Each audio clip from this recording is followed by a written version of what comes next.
Hi everyone. So this little video is entitled "Be Careful What You Hear."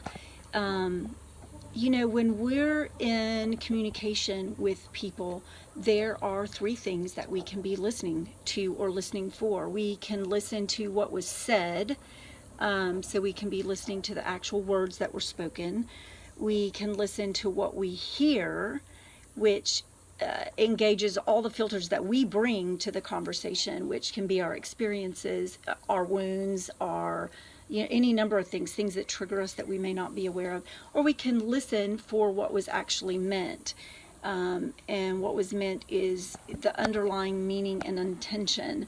In my emotional intelligence training, I often use an example of say a teenage daughter that comes home from school and says, I want this $150 pair of jeans, and the parents can go like, what, are you crazy?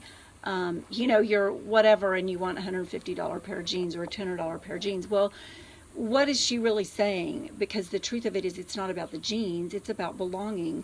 So we have to really listen to what is being communicated, and it goes far beyond the words, it goes far beyond what we hear. So, this skill of listening, it's a challenge. It's a challenge for all of us. But it's important because I'm going to read from the Gospel of Mark.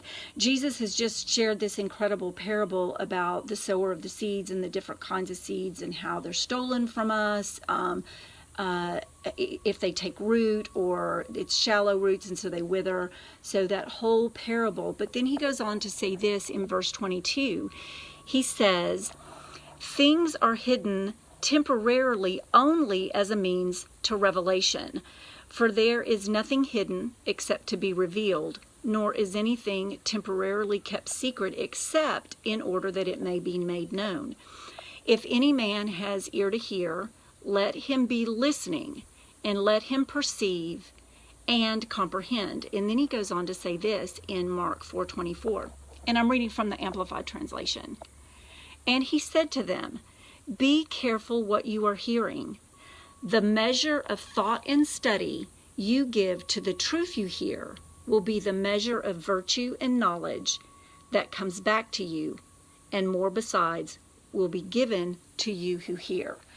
So just keep in mind when you're listening,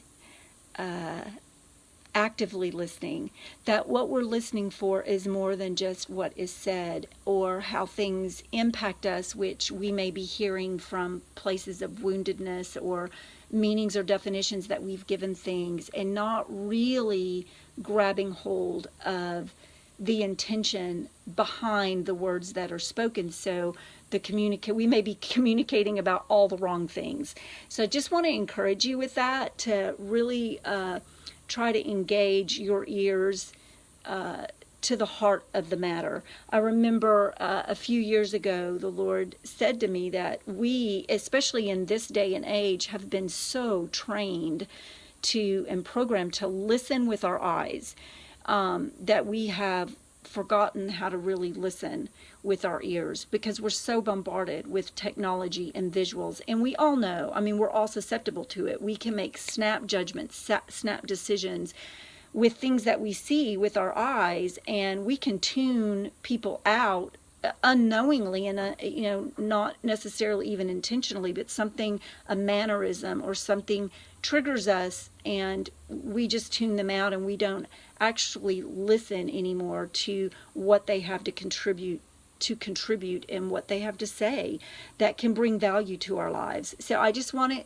encourage you to be careful what you hear, and really engage your listening skills. It's one of the reasons that with a lot of my coaching, I do it virtually and without visual, because it's kind of to remove some of those things that in our unconscious, subconscious, we may not be aware affects us visually and hinders us from hearing one another as accurately as we can. So be careful what you hear. That's my little mantra for today.